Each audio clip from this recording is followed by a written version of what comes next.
So we're going to be messing with this thing today, the First Alert Smoke and Carbon Monoxide Alarm. It is Z-Wave, so that's a plus for me. And also, it's both smoke and carbon monoxide alarm. So I'm curious what this is. It's quite large on the back, so let's pop it open real quick and take a look, see what's in the box. Maybe it's just directions or something. Oh yeah, container for batteries and mounting instructions, and lots of instructions. So a lot of big user manual, a little warning about your CO alarm. It means get out of the house, get out of the building. And then, of course, huge amount of instructions. And it looks like this is all in English, so it's not a bunch of instructions in different languages. All right. And then we have an empty box now. There's nothing left in this, just see-through. And this is the device right here. Looks like it has a mounting plate, so basically take and mount this to the ceiling or structure. You're going to stick the alarm on. Got different mounting hole options here. We'll figure out what that is later. Interesting. Not sure what those are for. And then we have the actual alarm. And you can see, let's take this battery for scale. It's not a banana for scale, it's a battery. It's pretty tall, or pretty deep, but it's not any more than any other one I've seen. All right, so the good thing about this is that it is Z-Wave, which means it doesn't rely on an outside cloud connection or anything like that. So we can just put this thing up and tie it to our home assistant without having to worry about being connected to the cloud or a cloud service or a paid service for alerting, which I like a lot. So this is the first one I have that I'm going to try out, and it's going to replace one of my builder's grade thermostats. So let's get this thing connected to Z-Wave and see how it goes. Okay, let's get this thing included in our Z-Wave setup. So I'll go to go to configuration, and I will go to integrations, and I will go to Z-Wave configure, and I'm going to add a node. And this gets to be the tricky part here. So we're going to put the batteries in this direction. So do one this way, according to the picture in there, and we'll do one this way. Before I put this battery in, I am going to click on add. I'm going to click on add node here, and then I'm going to put this in and close the door. And supposedly, there's a beep, supposedly it will just include like that. So we will see if that actually, press and hold the test button. Let's see. All right, so we're gonna try it again. All right, so you're supposed to put the batteries in, put these batteries in, then hold the test button down while you close the door. And it's supposed to include it. So click on add, I'm going to click on add node, hold the button down, close the door, and then release. And then I may release the button, and did we add it?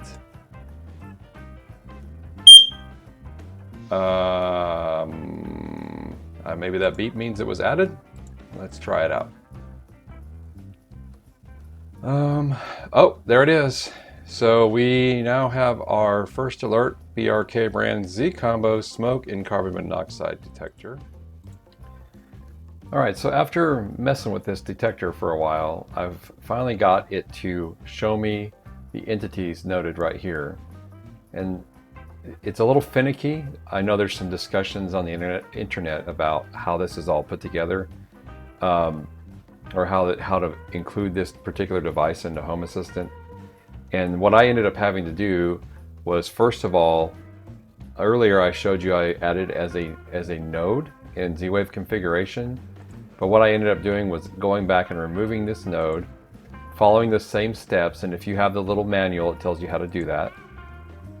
Essentially, you just take the batteries out, you push the little drawer, take the batteries out of here, you push the little drawer shut, and while you're doing that, you're holding down this test button right here. So once it beeps, you let go, and then it removes it. So you would just click on, let me show you here what I'm talking about. So you go to configure, you would select remove node right here and do those steps. And then you add it again, but this time I add it as a secure node. So again, I pull out the battery drawer right here, and then I held the button down, slid the battery drawer in, beeped, and let it find itself. So I repeated that process after it added it again. I repeated that process without removing it multiple times. And I finally got to a point where it showed me that the node was sleeping rather than initializing, but there were still no entities. There was a sleeping node. That was all that was listed here with the little 3 Z's. Once I got to sleeping point, at least the device was no longer initializing. So then I restarted Home Assistant. So I've got the smoke detector added. I've got the entities showing up. And I renamed them so they're a little easier to work with. Guest bedroom alarm level is actually known as guest bedroom smoke alarm level.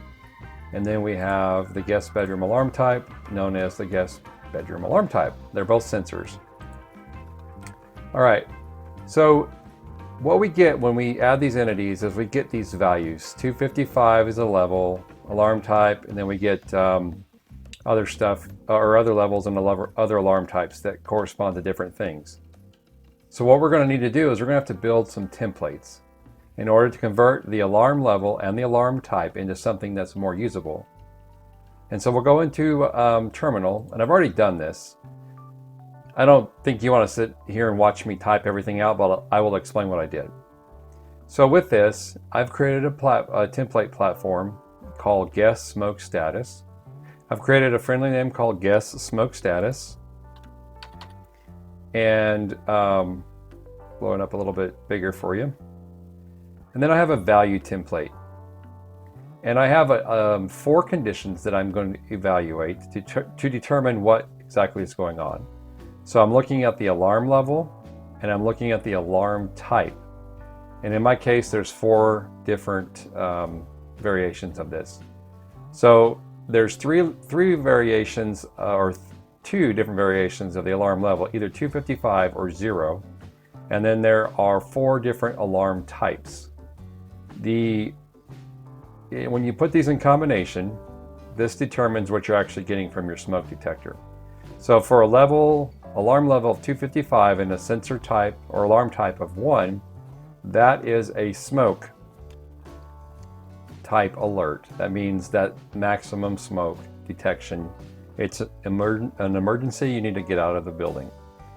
Same thing occurs for the CO level. So an alarm level, a level of 255, an alarm type of 2 denotes the CO level, and we're going to call that CO.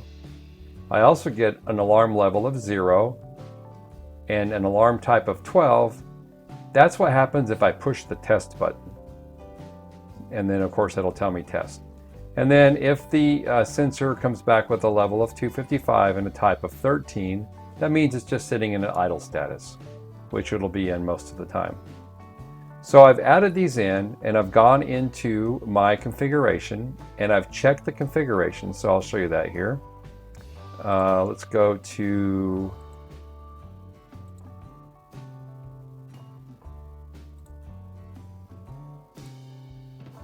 So we're already in configuration, so let's go to configuration, we'll go to server controls. We'll click on check configuration. Shows me it's a valid configuration, and then we'll restart. I've already restarted, so I don't need to do that again. So now that we've created those entities or those sensors, and that's what they'll show up as, that template will show up as a new sensor. And remember, the sensor is called guest smoke status. So when I'm working with that particular this particular smoke detector, I want to use that sensor. You can use these individual sensors, but you're going to have to combine them together to build out what you want to do. That's what makes this template nice, because then you can just use one sensor based on the various permutations of the levels and the alarm types. All right, so I'm a Node-RED guy. I like doing a lot of my automations in Node-RED. So what we're going to do today is go over to Node-RED, and we're going to create a new set of alarms based on the status of that sensor we just created in the template. So if we go down, I'll just show you what I've done here before. These are the sensors that I created, or the paths that I created on my Nest Protect smoke detectors. And we talked about that. Nest Protect relies on being authenticated to the Nest API. You know, that stuff could fail, whatever. I like the idea of having a discrete, or having a Z-Wave type device that is just talking to my other Z-Wave devices and my Home Assistant within my building, my house here. So I don't have to rely on an outside entity for communications, not knowing that the entity would be down or something else if I were to get an alert. So eventually I may replace these protects with these First Alert smoke detectors if they work out. So I've created a tab, and we're actually in the Smoke CO. This is the flow, Smoke CO flow, where I have these. I'm going to add an additional one that's going to be pretty close to what we're doing already.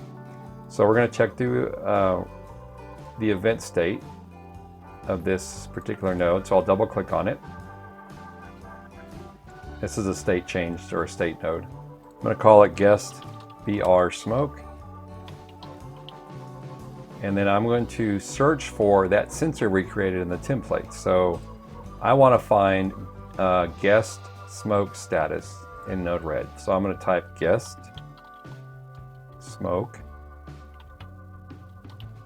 status, and you'll see the sensor guest smoke status shows up here. As I've done with most of my other smoke detectors, I just leave this blank here, this state blank, so that all of those states will come through to me. And then I'll click on Output on Connect so I can get the status whenever Node-RED starts up, Home Assistant starts up, etc. All right, so there's that. And then what I want to do is, just like I've done down here, I'm going to create a switch to determine what to do with these particular things when they come across. So I have, inside this switch, I will have 4 different rules. So I will add 3 more. And they're all strings. That's what they're coming across as. And I have them set as smoke. That means they're smoke detected. CO means CO has been detected. Test means the test button has been pushed. And idle.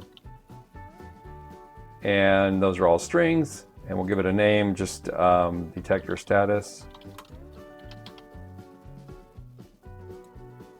And that'll create 4 outputs on that switch. Connect the 2 there.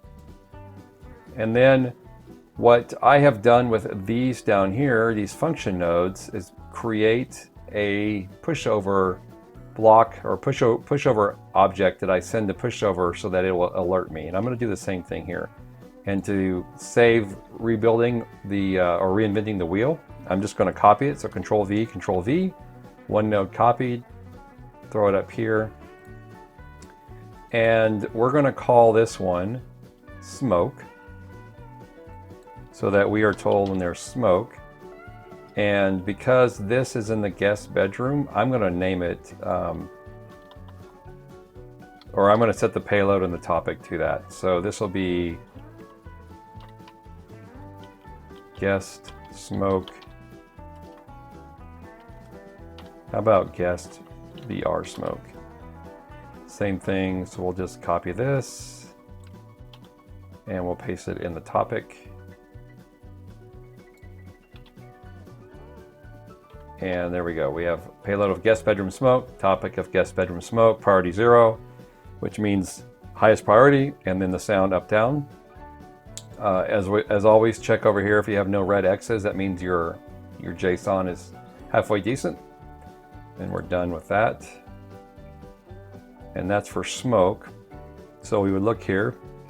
That output is smoke, which is what we want. And then we will put it right here.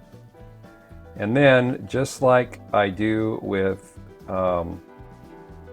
the other Nest Protects, in fact, I'm just going to drag this guy up here right to that spot. And I'm going to connect this output to the Pushover API. So the way it works is this will check on the status of the guest bedroom detector. It will update on a status change and on connect. It will go to the switch. The switch will tell it whether what value is being sent from here to the switch. The switch will say, okay, this in the case of smoke will be smoke. It will go to this function node, which then writes a block of text that gets sent to my Pushover API, and then I get an alert on my devices where I have Pushover set up. Same thing happens with the CO, so we'll do that as well. So I copied, pasted, and now I'm going to double click on it to edit it. We'll call this one CO, and we'll just change smoke to CO. CO, everything else stays the same, and we're done with that. We'll connect that to this output, which should say CO, and it does. And then we will drag this down over to Pushover.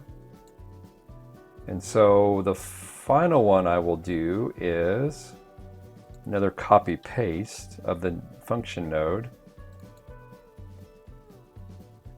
and double click on it once that goes away. And we're going to call this test. All right, there's test. And we're done with that. And we'll drag it down here.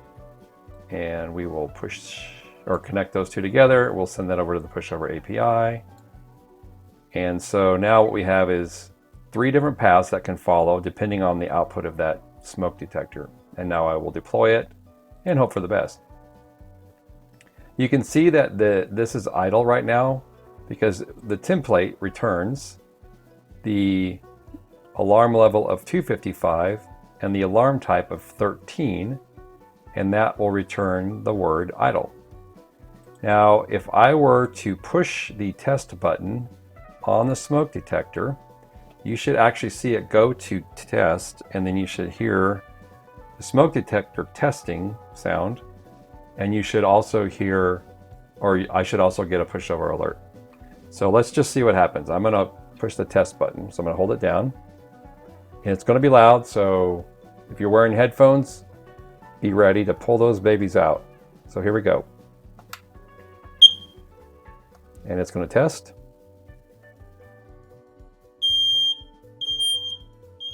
And I'm going to hide that in the pillow over here. That's loud even for me.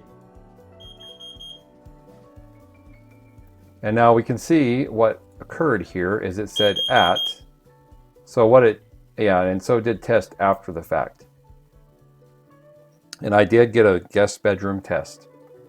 So what it's doing in this case is it's sending the word test across based on my values. And then it's coming through here.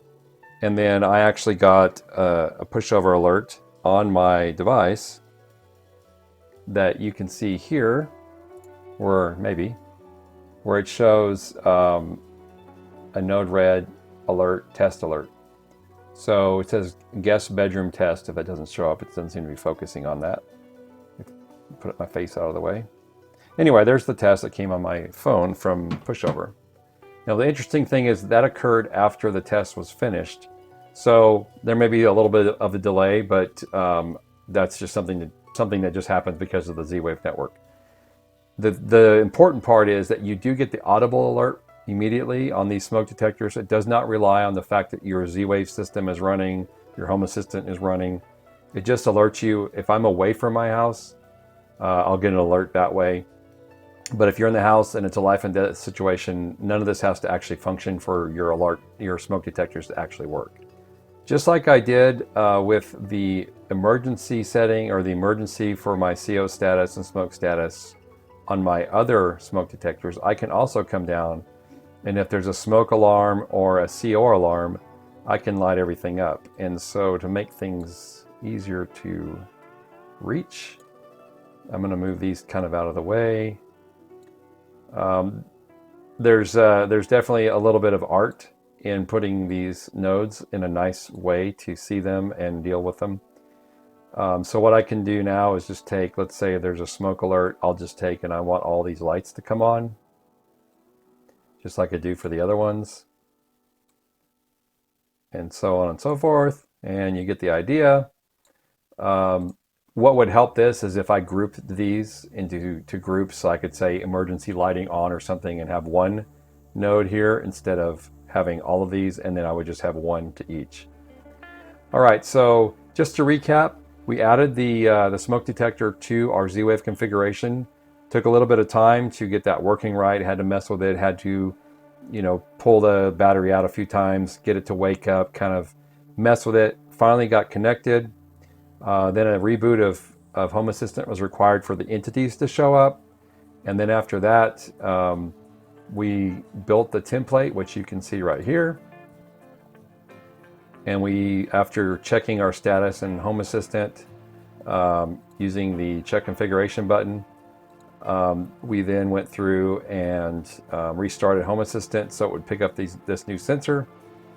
And after that was done, we went in and configured Node-RED to actually do something with that sensor in case of an alert.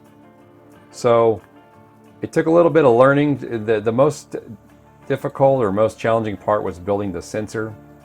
There is probably a way, and there's a way for a lot of different things, but you could go into Node-RED and take the smoke alarm level and smoke alarm or alarm type. You could build scenarios here that would allow you to build all of this in Node-RED without the sensor or without the templates. One of the things you can do now that you have the sensor is you can actually go into your dashboards, and I could take, for example, my overview page here. I could look at the status of my alarm or smoke detector and put it up on this page and use the templates. You can also build an icon set template, which means you can take those same values in here and you can go down and build another template for icons underneath this smoke status, this guest smoke status, and based on these particular alarm levels and alarm types, you can display different icons. So if you had it on your dashboard, you could show, you know, idle or smoke or CO or something else. So that's another way to use the template. That's not something you're going to do in Node-RED very easily. All right, so with that, that is what I have for today on this smoke detector. Leave me any comments you have down below, and let me know if you have any suggestions on better ways to do it. Make sure you hit that like button if you like the video, and then hit the bell icon so you know when I have new videos dropping. And if you feel like you want to support me on Patreon, become a patron there or send me a couple bucks in my Ko-fi account. That would be awesome too. And we will see you on the next video.